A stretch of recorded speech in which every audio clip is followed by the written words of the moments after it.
La prueba PISA es un estudio internacional desarrollado por la Organización para la Cooperación y el Desarrollo Económicos que evalúa las competencias de estudiantes de 15 años en 3 áreas clave: lectura, matemáticas y ciencias. Desde el 2000 se realiza cada 3 años y compara el rendimiento educativo entre países con el objetivo de identificar políticas públicas efectivas en educación.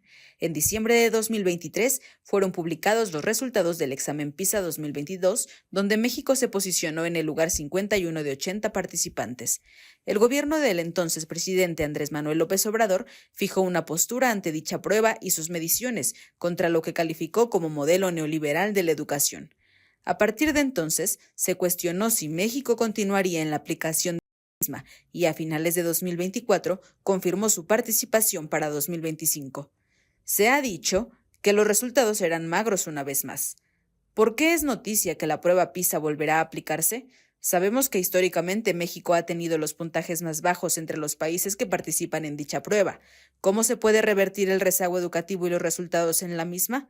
Esto y más en Lo Marginal en el Centro. Hoy, en Lo Marginal en el Centro, hablamos acerca de la aplicación de la prueba PISA en México, lo cual nos permite de alguna manera revisar y problematizar los resultados en materia educativa históricamente en nuestro país. Está con nosotros un panel a la altura de las circunstancias, porque hoy nos acompaña la doctora Catalina Inclán Espinosa, es investigadora en el ISUE, es profesora del Colegio de Pedagogía desde hace 34 años, maestra y licenciada en Pedagogía por la UNAM, estudia las reformas educativas de algunos países de América Latina, 1990 a 2020. Doctora Catalina, gracias por estar hoy aquí en Lo Marginal en el Centro.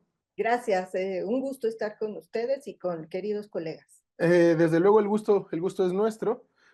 También está con nosotros Arcelia Martínez Bordón, ella es doctora en política por la Universidad de York, Inglaterra. Es maestra en políticas públicas por el ITAM y experta en los procesos de reforma educativa en México y América Latina. Arcelia, gracias también por venir a Lo Marginal en el Centro. Muchas gracias por la invitación y saludos a mis colegas también. Y también nos acompaña hoy Emilio Blanco Bosco, es el doctor en Ciencias Sociales por la Flaxo México, profesor investigador en el Colegio de México y es especialista en Sociología de la Educación y Calidad y Equidad en la Educación Básica. Emilio, de nuevo, bienvenido a Lo Marginal en el Centro. Giles, muchísimas gracias, muchas gracias por la invitación y un saludo a mis copanelistas. Sí, antes de comenzar, agradezco la presencia de quienes sintonizan este programa por el Facebook Live de Canal 6 y la página del Centro Mexicano de Estudios Económicos y Sociales. Bienvenidas todas y todos a Lo Marginal en el Centro. Creo, sin más dilación, que podemos empezar nuestra conversación y quiero preguntarte, Catalina, un poco empezar contigo y preguntándote en qué consiste la prueba PISA. ¿Qué es lo que mide en términos, digamos, de su aplicación? Y también quisiera que nos dijeras por qué ha sido noticia que esta PISA, que esta prueba, de alguna manera volverá a aplicarse en México. Gracias. Vamos a hablar de un tema muy polémico.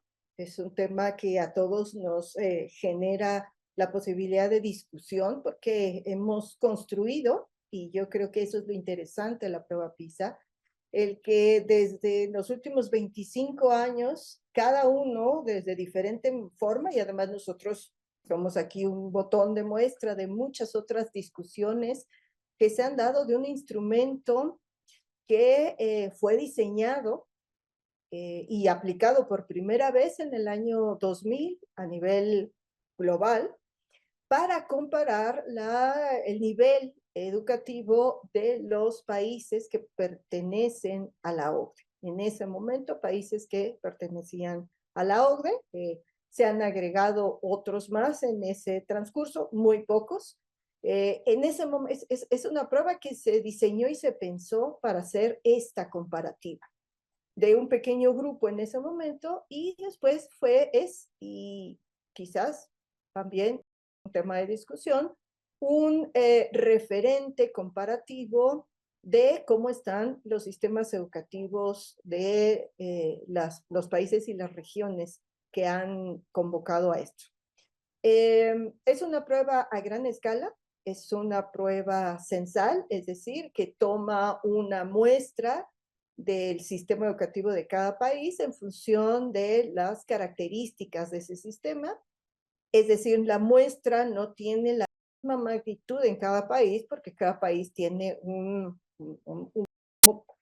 una condición diferente, pero en términos estadísticos, los que yo estoy segura que mis colegas pueden precisarlo más, da una muestra al sistema, da una muestra de lo que es. En el caso de México, bueno, pues nuestro sistema es mucho más variado que muchos de los que conocemos y están dentro de esta prueba. Y desde el 2000 a la fecha ha generado una gran polémica porque la parte más visible, más publicitaria y que ha generado 4 columnas y 5 y debates, etcétera, pues es aquella que tiene la dimensión comparativa, ¿no? Estamos en el lugar 1, 2, 3, 4, ranking 1, 2, 3, 4. El ranqueo también es una visión del sistema educativo, particularmente de las universidades, y existe con otras. Y cada vez de que se dan a conocer sus resultados, que son cada 3 años, pues los sistemas educativos dan vuelta, ¿no? Porque tiene un gran punch, porque dan los resultados, se corre al mismo tiempo, más o menos en el mismo periodo, y sus resultados los difunde prácticamente al mismo tiempo. Es una prueba cara.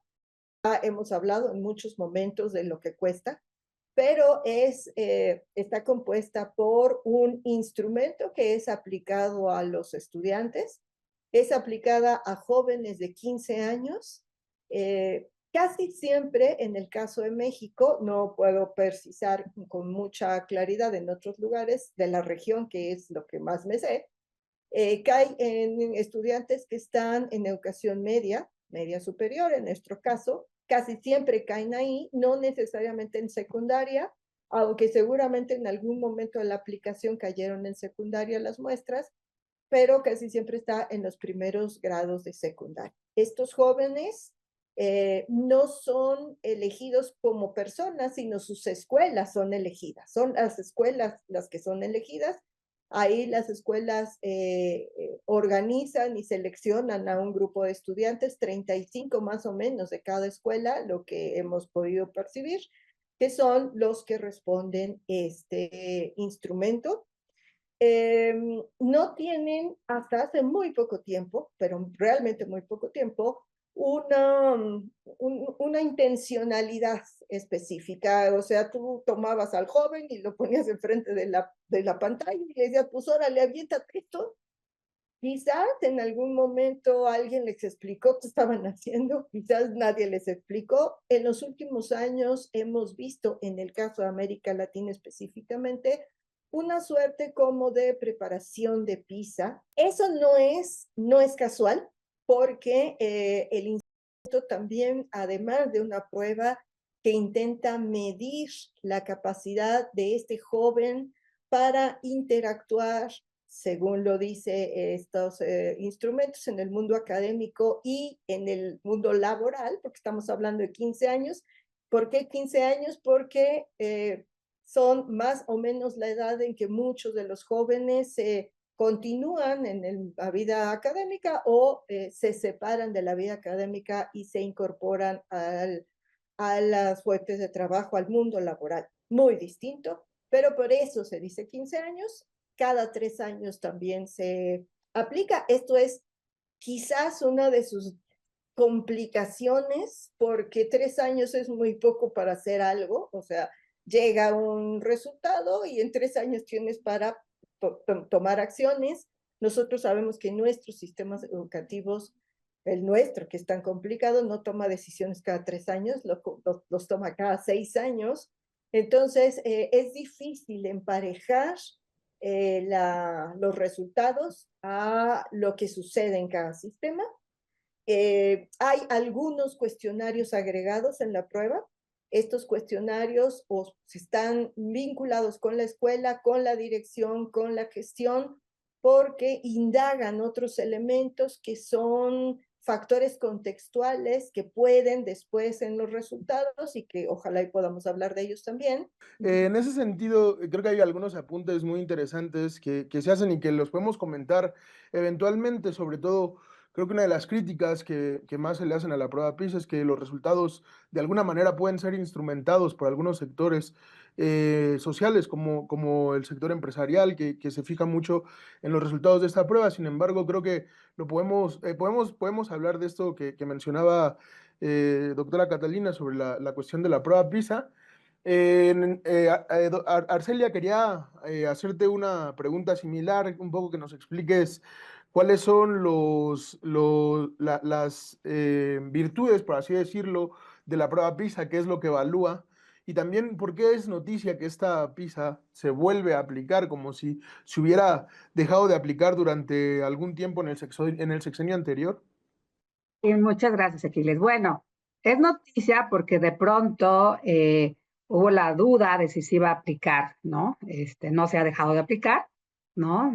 Va a ser la 9ª edición de la prueba. Como ya señaló mi colega Catalina, esto empezó en el año 2000, ¿no? México participó desde un inicio. Y bueno, en la administración pasada, ¿no? Hubo dudas de si se iba a aplicar, luego se retrasó un año la aplicación, en vez de 2021 se realizó en 2022 por el tema de la pandemia, ¿no? Que no había las condiciones para su aplicación.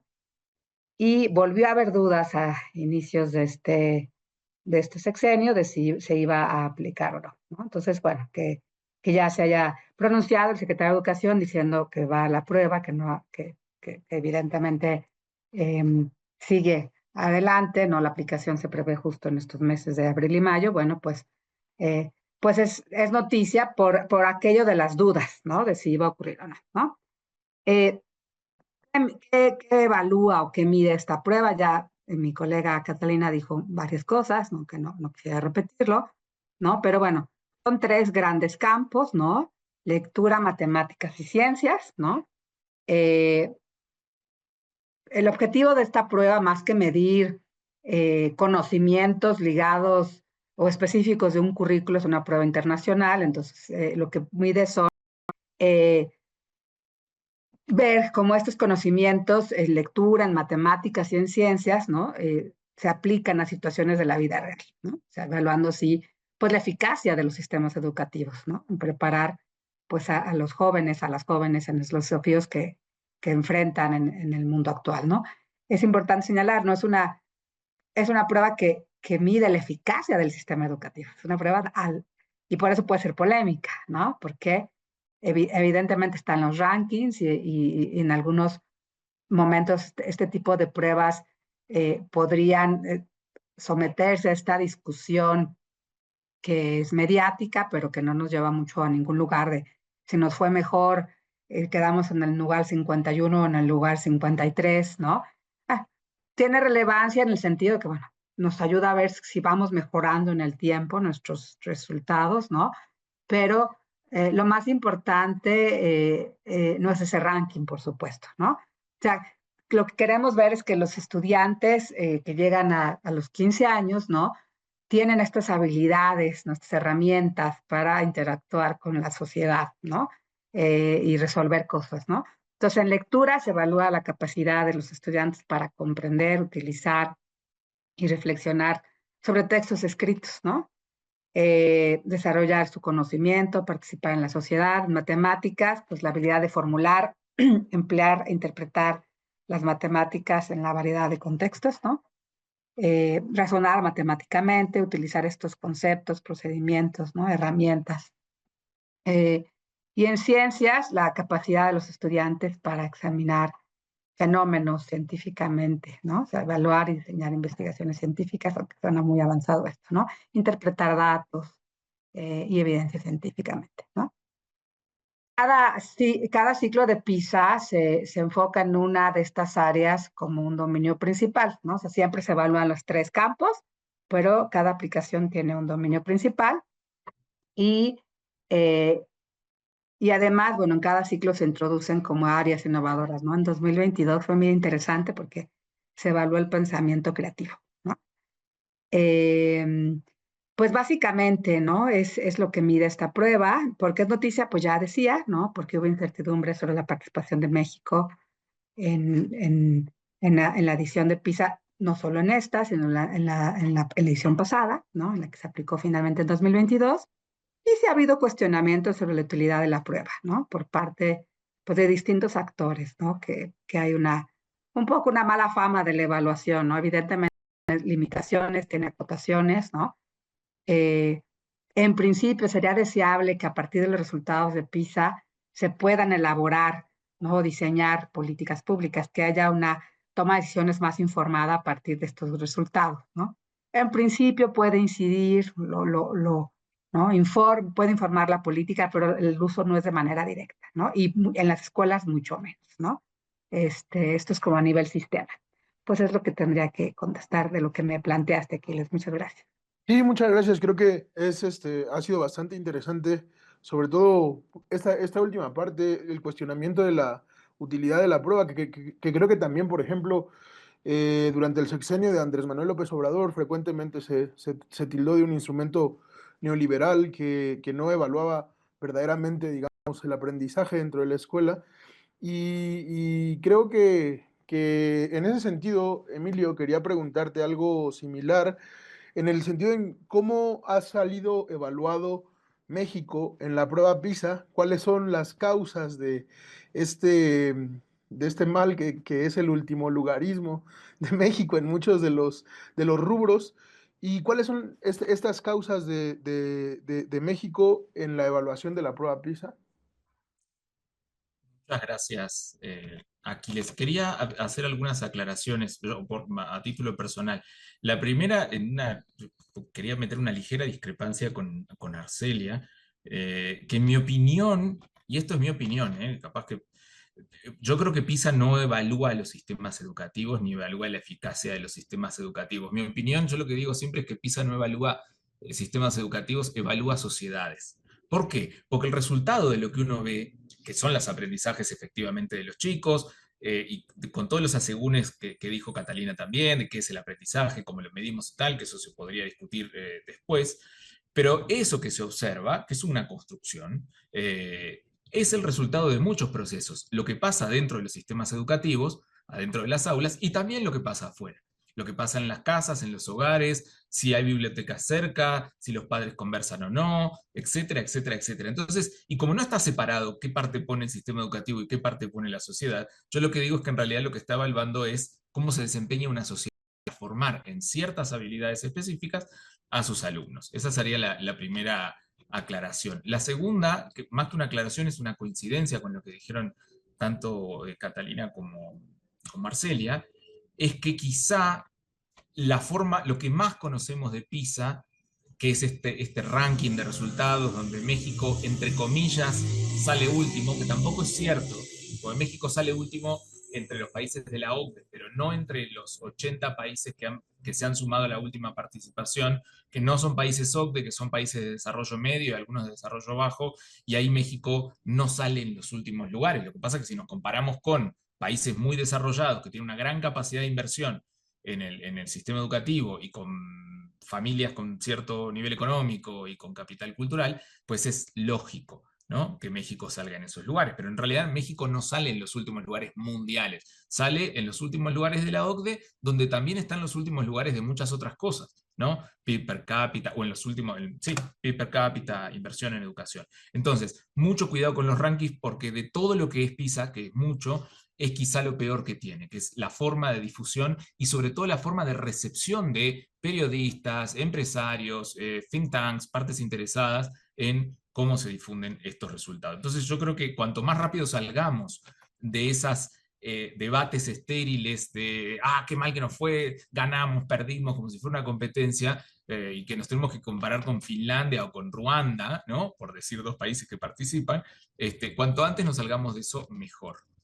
Ahora, también quería decir una cosa, PISA no es la única prueba que evalúa aprendizajes. Hay otras pruebas en la que México ha participado también. Hay una prueba latinoamericana, que es la prueba ERCE, que la hace la UNESCO, de la cual ahí sí, lamentablemente, México se salió y participó en 2019 por última vez, y ahorita en 2025, que se va a aplicar otra vez la prueba y que nos permite compararlos con países latinoamericanos. México no va a participar. Y también había en México pruebas nacionales de aprendizaje, estas sí alineadas al currículum nacional, y que también eran elaboradas por el Instituto Nacional de Evaluación de la Educación de manera bastante, diría yo, refinada, transparente, técnicamente solvente, pero sobre todo abiertos los datos a la discusión y a cómo se construían las cosas, y eso también se dejó de aplicar, lamentablemente, y desde 2018 prácticamente no contamos con una prueba nacional de aprendizajes alineadas a nuestras necesidades. Entonces, si hay algo que yo lamento más que estas dudas que hemos tenido con respecto a si PISA se va a aplicar o no, que afortunadamente sigue, yo lo que más lamento es que no participemos en ediciones latinoamericanas de evaluaciones de aprendizaje y que carezcamos de pruebas nacionales que ojalá se retomen lo antes posible, porque creo que nos podrían ser hasta mucho más útiles que una prueba como PISA. Sobre todo porque además cubrían primaria, secundaria y media superior, y PISA solo evalúa a una edad específica. Sí, en ese sentido también, Catalina, quería preguntarte cómo un poco como tu perspectiva, tu visión sobre el desempeño de México en la prueba PISA y un poco qué es lo que explica este posicionamiento. Me parece también, no quiero dejar pasar, me parece muy notable esta observación que hace Emilio sobre la cuestión de los rankings y dejarse llevar por el impacto mediático de estos rankings que en definitiva pues parece que no benefician el desarrollo y el aprendizaje de los individuos, de las infancias, de los adolescentes en nuestro país. Pero te quería preguntar, Catalina, en ese sentido, ¿cómo ha sido el desempeño de México en la prueba PISA y un poco si es también, un poco si es deseable o en qué medida puede mejorar la evaluación del desempeño en la prueba PISA o en cualquier tipo de instrumento de evaluación, si es funcional, si sirve para mejorar la educación? ¿Cuál es tu visión sobre esta cuestión? Eh, sí, gracias. Bueno, como puedes ver, podemos armarlo esto de la prueba PISA desde muchos lugares. Quisiera situar para contestar esta pregunta algo que no suele ser muy discutido. ¿Quiénes dicen que hay que saber de qué campo a la edad de 15 años? O sea, ¿quiénes son aquellas personas que definen qué es saber matemáticas a los 15 años, qué es saber ciencias a los 15 años? Se hacen marcos de evaluación. Cada aplicación hay marcos de evaluación que se difunden además.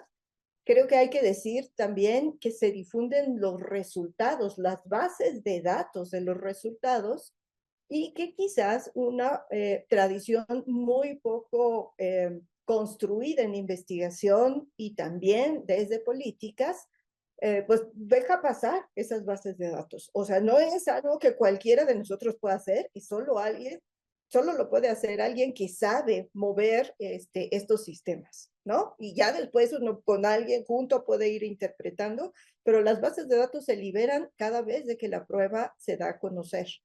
Y no hemos quizás explotado suficiente esto, primero, como te lo digo, por una ausencia de una tradición cuantitativista en investigación y además porque se necesita una formación muy específica para hacerlo. Pero quería entrar al asunto. ¿Quién hace la prueba? ¿Quiénes son estas personas? Bueno, al final de cada estructura, de cada marco, están los nombres de quiénes quieren los precios, o sea, de quiénes son los que participaron en estas definiciones. Y yo que le vengo echando un ojo del DES 2000 a esos materiales, te puedo decir que es hasta el 2022 que hay especialistas formados de este lado del mundo. Ahí hay gente que se formó, que concibió y que trabaja la enseñanza de estos campos en otros contextos. ¿sí? Y creo que eso no es menor. O sea, yo no digo que la matemática no sea universal o que las ciencias no lo puedan ser, pero sí que quien concibe que debe saber alguien en tal nivel es totalmente diferente de lo que puede suceder en países que tienen otras características. Y ellos son los que cortan, ellos son los que definen y son los que cortan. Es cuestión de echarle un ojo a estos marcos y ver los nombres, las universidades y los perfiles de este grupo de académicos muy formados. Yo no tengo ningún problema con eso. Lo que digo es que tiene que ver con nosotros. Aunque la ciencia sea universal, aunque las matemáticas sean universal, o quizás que la creatividad pueda hacerlo, lo cual lo dudo mucho, ¿no? Eso es un tema, me parece importante de decir, que no suele ser un tema que se ponga en la mesa. La otra que sí, que me gustaría comentar muy brevemente, es que si la primera aplicación fue en 2000, y esos jóvenes tenían 15 años y han sido hace 25, los primeros que recibieron la prueba tienen 40 años. Y así sucesivamente. Yo creo que tú estás en de los 31 a 28, por ahí. Otros tienen 37, 34, 31, 21, 25, etcétera.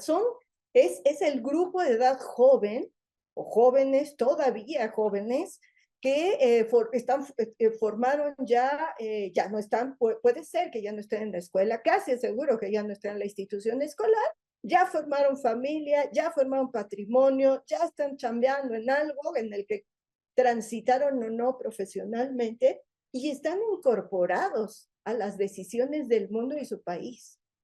Entonces ya no me checa mucho que en los primeros ejercicios México haya salido muy mal en muchos de estos indicadores, pero tenemos unos adultos jóvenes funcionales, ¿sí?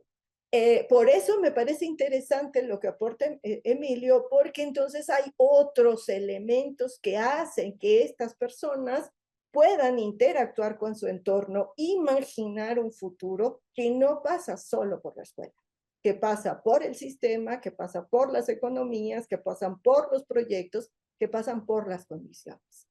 Entonces, quizás lo dejaría ahí para dar un poco también los espacios, y creo que no, son cosas que no suelen conversarse cuando se habla de esto. Gracias, Aquiles.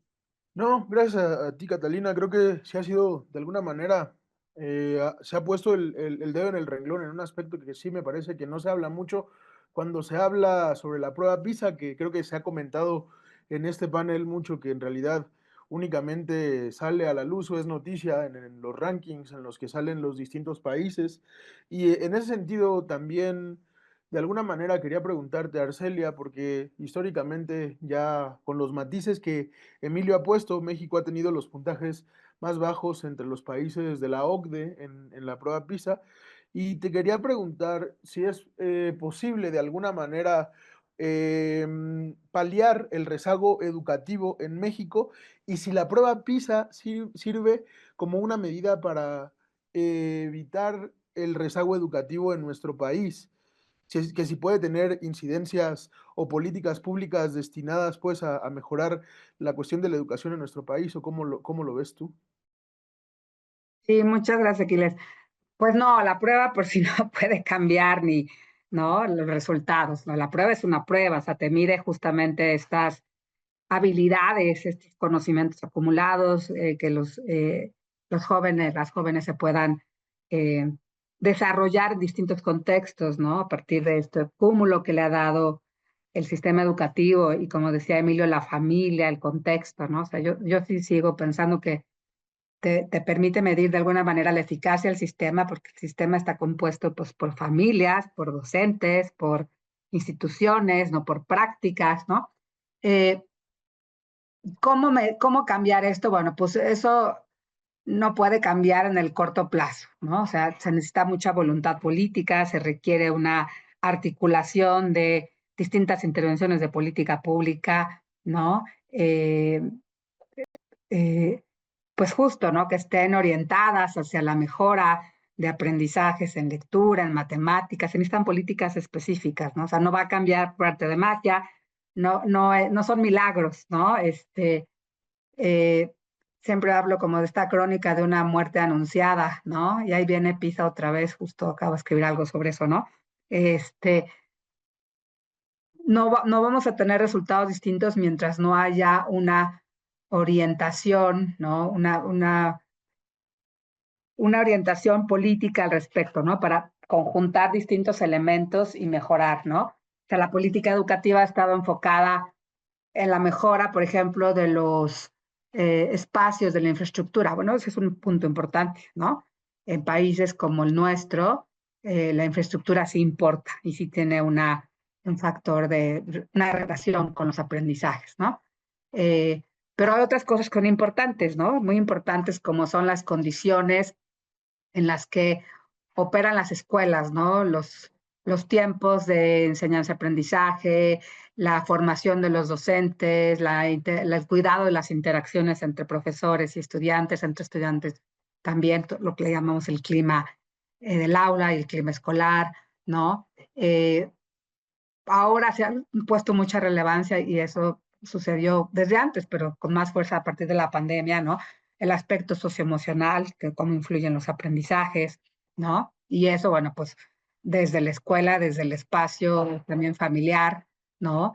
Hace ratito Emilio decía, ¿no? Del capital cultural, evidentemente los niños y niñas que tienen las mejores condiciones, ¿no? Para trabajar en casa, hacer tareas, tienen libros, tienen acceso a recursos culturales, pues tendrán mayores posibilidades de salir avante, pero no es la misma condición para la mayoría de los mexicanos, ¿no? Entonces, eh, pues resolver, ¿no? O subir los puntajes de PISA, pues implicaría una política sostenida, ¿no? Con continuidad a lo largo del tiempo, ¿no? Porque también es otra cosa, que cada que Claro. llega una nueva administración, pues se cambian programas, a veces solo se cambia el nombre de los programas, ¿no? A veces por un tema de etiquetado, ¿no? Este programa es de la administración panista, este de la morenista, este de la priista, ¿no? Entonces hay como cambios en la nomenclatura, pero lo importante es tener continuidad, ¿no? Algo que desde el sexenio de López Obrador se puntualizó mucho, fue muy polémico, fue el tema de revalorizar a los profesores, ¿no? A los docentes. Entonces, ¿qué implica revalorizar? Pues implica dar una formación de excelencia, ¿no? Eh, Inicial y continua, ¿no? A lo largo del tiempo, ¿no? Actualización de los profesores, quién está a cargo de eso, cuánto dinero, cuánto presupuesto se le pone a eso, ¿no? En pandemia, pues vimos horrores, ¿no? Profesores muy saturados, recibiendo mensajes de muchos estudiantes cuando tenían, el mejor de los casos, oportunidad de conectarse por WhatsApp, ¿no? Pero saturados y quemados, ¿no? Para como fusibles, ¿no? En el tema de poder atender a la distancia a muchísimos estudiantes y estudiantes sin conectividad, sin acceso a una computadora, a una tablet, incluso para un teléfono, ¿no? Para uso personal. Entonces, dadas estas condiciones, es complejo pensar, ¿no? Que, por ejemplo, una nueva escuela mexicana con un cambio de currículo, tanto el plan de estudios para educación básica como el marco curricular para media superior, vayan a cambiar las condiciones solo porque ya está escrito en el currículo que hay que trabajar ahora por proyectos de manera colaborativa, de manera integrada, los aprendizajes, ¿no?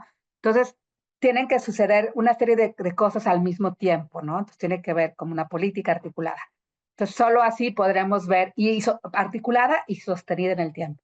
Solo así podríamos ver en el mediano plazo cambios importantes, que es lo que ha pasado en algunos países como Polonia o como Estonia, ¿no? Que tienen eh, políticas eh, eficaces, pero a lo largo del tiempo sostenidas. Entonces, ahí podríamos hablar de mejoras en estos puntajes. Sí, muchas gracias, Arcelia. Creo que ha sido muy interesante esta puntualización. Sobre todo pienso en que muchas veces se culpa, por ejemplo, a los profesores del mal resultado que tienen o que hemos tenido como país en la prueba PISA y sin embargo me parece que todos los matices que acabas de enumerar el profesorado como un sujeto también precarizado en nuestro país es una realidad muy palpable, sobre todo también en los ámbitos suburbanos o en los ámbitos rurales, donde un profesor rural pues tiene muy pocas posibilidades económicas también de desarrollar una vida digna en muchos aspectos. Creo que también pasa por eso mejorar la educación en nuestro país, mejorar la situación de los trabajadores y las trabajadoras de la educación. Y por último, para cerrar nuestro programa, aunque quisiera continuar platicando, pero por obvio de tiempo ya no podremos más, te quería preguntar, Emilio, ¿qué medidas se pueden tomar de alguna manera para revertir también el rezago educativo de México? Y también te quería preguntar sobre algo que habías mencionado anteriormente, sobre el deseo, más bien, cómo podemos evaluar. La prueba PISA, de alguna manera, sirve para darnos una pauta del rezago educativo que existe en el país. Muchas gracias, Aquiles. Nada más para no dejarte colgado con el dato, porque el dato concreto no lo mencionaron mis colegas. En la última prueba PISA, la que se aplicó 2022 después de la pandemia, si ponemos como criterio de suficiencia de lo que PISA llama nivel 2 de aprendizajes hacia arriba, el resultado que te da, porque en algún momento hay que hablar de algún número concreto, es que 56% de los estudiantes evaluados en México mostró habilidades insuficientes en matemáticas y 47% habilidades insuficientes en lectura. ¿Sí? Es decir, por debajo del nivel 2, en lo que son los niveles 1, que son varios niveles 1, 1A, 1B, 1C, para poder captar hacia abajo distintos niveles de rendimiento. ¿Cómo interpretar estos resultados? Porque una cosa es un porcentaje, pero la otra es qué contenido le ponemos a esto de que algo es suficiente o insuficiente. Para poner algo de sustancia, y esto es mucho más complejo y hay que meterse un poco más a ver cómo están construidos esos niveles, y ahí Catalina tiene mucha razón en que ahí es donde hay que hacer una lectura fina para ver dónde se ponen los puntos de corte y cómo se construye, pero de manera muy general, esto implicaría que la mitad de los alumnos mexicanos apenas pueden resolver problemas matemáticos básicos, adecuados a su edad, ¿no? Pero básicos, y eso en el caso de que se les dé toda la información del problema de manera explícita. Es decir, les resulta muy complicado hacer inferencias, aplicar métodos que saben a problemas nuevos, darse cuenta de cuándo se puede aplicar una operación a un problema nuevo, etcétera, etcétera. Eso es lo que nos está diciendo PISA. Y también con el tema de lectura, que también es complicado, lo que nos dice esto es que más o menos la mitad de los alumnos apenas pueden leer un texto y comprender su sentido literal cuando este texto es breve. Es decir, entienden lo que leen siempre y cuando no sea muy complicado y lo que se les exige de recuperar el texto no esté implícito o implique hacer como conexiones o conectarlo con su vida. ¿Sí? Esto es el mensaje que nos está dando PISA, que para mí sí es complicado de digerir, porque sí implica que tenemos, digamos, que ni la escuela ni la sociedad están preparando a los individuos, no digamos para la vida, como se decía antes, pero sí para desarrollar tareas intelectuales complejas, que por ejemplo las que se exigen cuando uno llega a la universidad, o empleos que requieren altas calificaciones, ¿no? Entonces o incluso tener una ciudadanía responsable y crítica que implique, por ejemplo, que tú agarras un periódico, lees una nota y te das cuenta de cuando te están mintiendo o no te están mintiendo. ¿No? Tener conciencia crítica, creo yo. Y para eso se necesita algo más que leer el sentido literal de lo que uno lee. Se necesita leer de otra manera, leer reflexivamente, conectar con cosas que otro ha leído en otros lados, leer mucho, ¿no? Bueno, eso aparentemente nuestros jóvenes de 15 años no lo están haciendo, que no quiere decir que después no lo puedan hacer. Para los 15 años no lo estarían haciendo. Si es una edad adecuada para evaluar esto, no. Esos son los criterios normativos que son decisiones que hay atrás de la construcción de la prueba y es donde se puede dar la discusión. Pero ahí yo quería meter, antes de terminar, ya que te di el dato que nos estabas pidiendo, quería meter el debate con Catalina con respecto a los contextos. Una de las críticas comunes que se le hace a PISA es que es una evaluación descontextualizada. como que no tiene en cuenta, por ejemplo, cosas como la pobreza de nuestros alumnos o el hecho de que vienen de un sistema educativo que desde la primaria no les ha dado oportunidades de adquirir esto, y entonces, bueno, yo creo que está bien que no tenga en cuenta los contextos.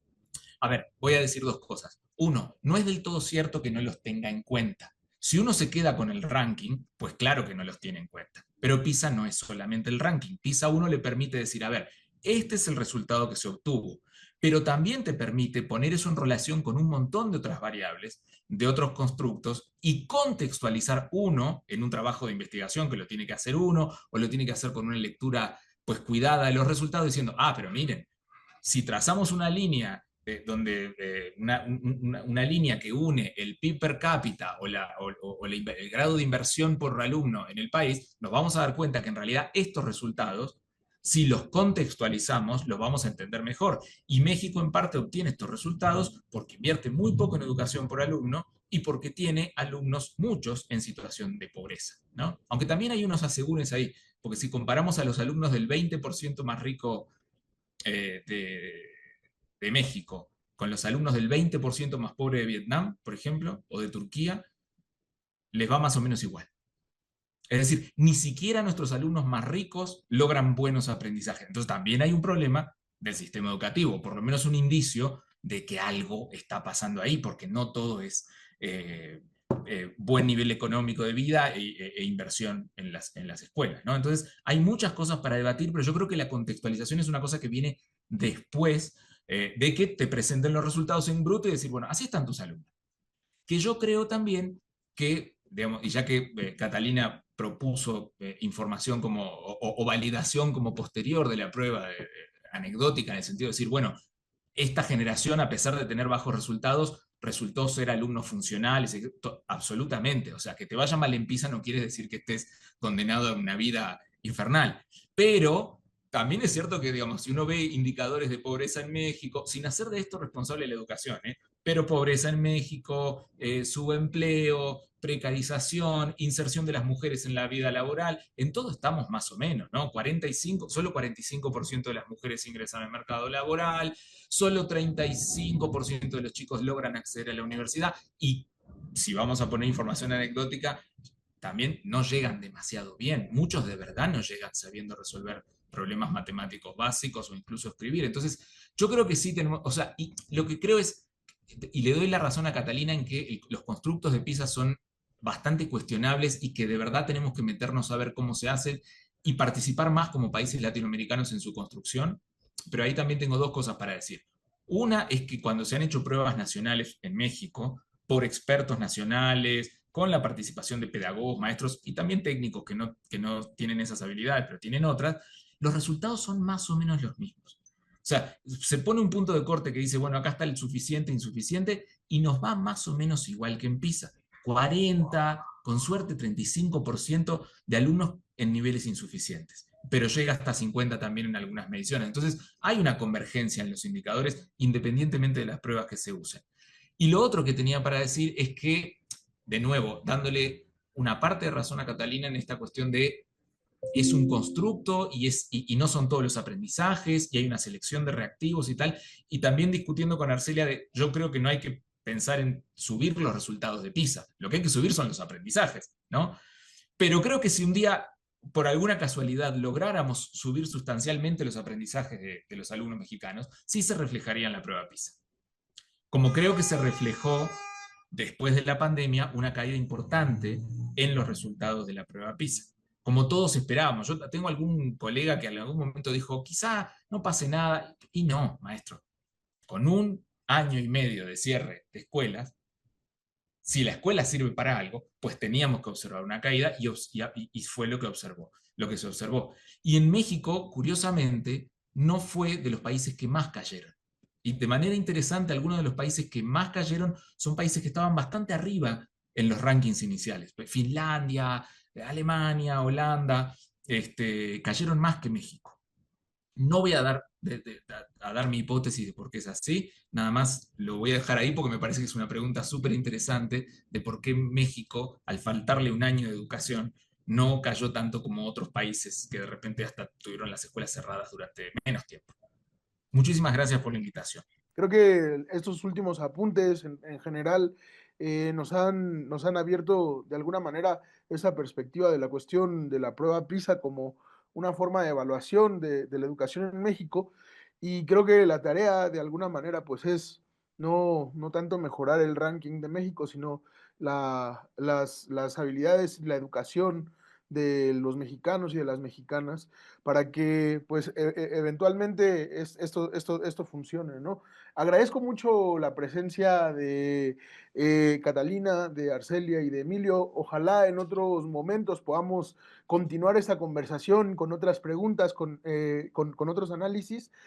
Agradezco también a todas las personas que se han conectado en lo marginal, en el live de Canal 6 y en la página del Centro Mexicano de Estudios Económicos y Sociales.